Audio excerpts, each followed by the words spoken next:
Well, annually we build a temporary city on a prehistoric lake bed in the wilderness of Nevada in the U.S. And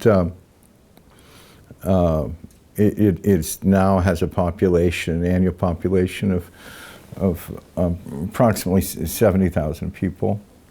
And it is a city. It's not just a festival ground. In fact, people live in it. It's many things at once. It's the world's largest interactive art exhibition. It's a wilderness camping trip at the same time, and a place subject to the vicissitudes of nature that are frequently awe-inspiring and sometimes appalling. And so it is survival camping, even as it is also a cosmopolitan city. You have to remember this is created largely by participants. You know, it's not big name stars, you know, playing to massive crowds. If you want a stage at Burning Man, build it yourself. If you look at it as an entrepreneurship, which we didn't really, we looked at it as a project. Our nonprofit is called the Burning Man Project, something we do together. But from that standpoint, ours is one of the biggest success stories in the postmodern era. You know, to have started from something so simple and now to be global in scale and growing fast, I don't think that's a bad thing. We never saw it as a retreat from a society. We never saw it as a refuge from society. Well, maybe some people have, but I haven't, and the people who led it haven't thought that way.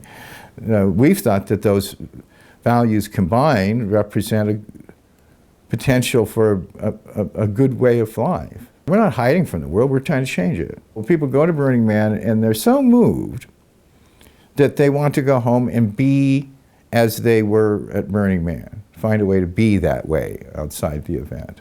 Now, if it were a consumer event, they wouldn't have that feeling.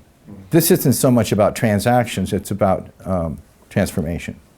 And so they asked for some guide, some credo, something, because without the customs that had grown up in the surrounding environment of Black Rock City, they were at a loss. They didn't know what to do.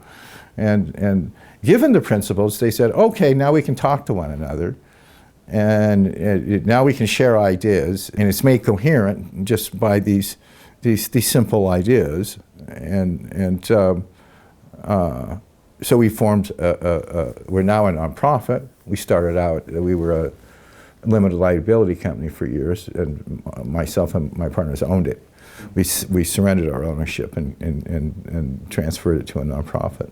Its mission is to seek out anything that acts and behaves like our culture, whether it's in our lineage or not, it doesn't matter. And to find those embers wherever they are and blow a little oxygen into them and fan that flame. We have now seen an incredibly diverse array of activities that have united people in various places that in fact, if looked at through the lens of the 10 principles, define that way of life in unexpected ways. You know, philosophy should address what makes life worth living.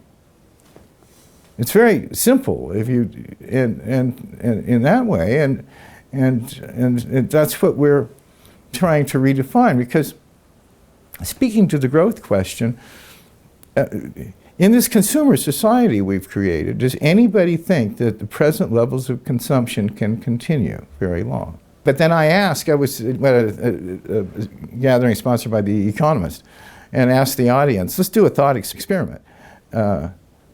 Let's imagine that everyone in China has two cars, a garage, a guest house, and a pool. You know, and the audience was appalled at the thought. I said this earlier at the festival, and one went, oh God. And well, that doesn't seem plausible. You know, it leads to a cognitive dissonance. Oh, well, we just grow and grow and grow. But what's the character of that growth?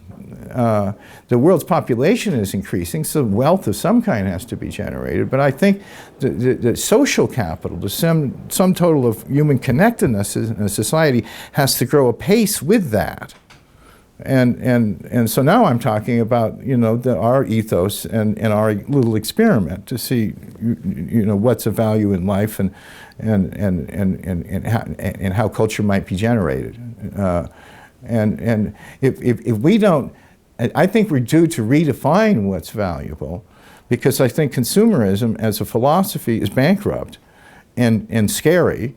And people, and it's prevented people from even thinking, because if you can't think beyond that, well, you know, the Roadrunner cartoons, you're like the Roadrunner, you know, like the Wile E. Coyote who tries to catch the Roadrunner, and at a certain point runs off the cliff, and his legs are still churning, and that's where we are right now. And that's where thinkers are right now.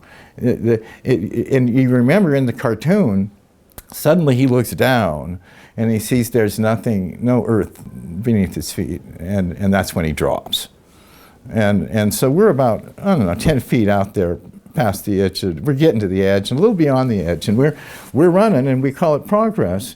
But if you look at some of the overarching meta facts, it doesn't make sense that we can continue to go on this. So maybe we need to find new satisfactions and find value in things that don't necessarily require that we produce all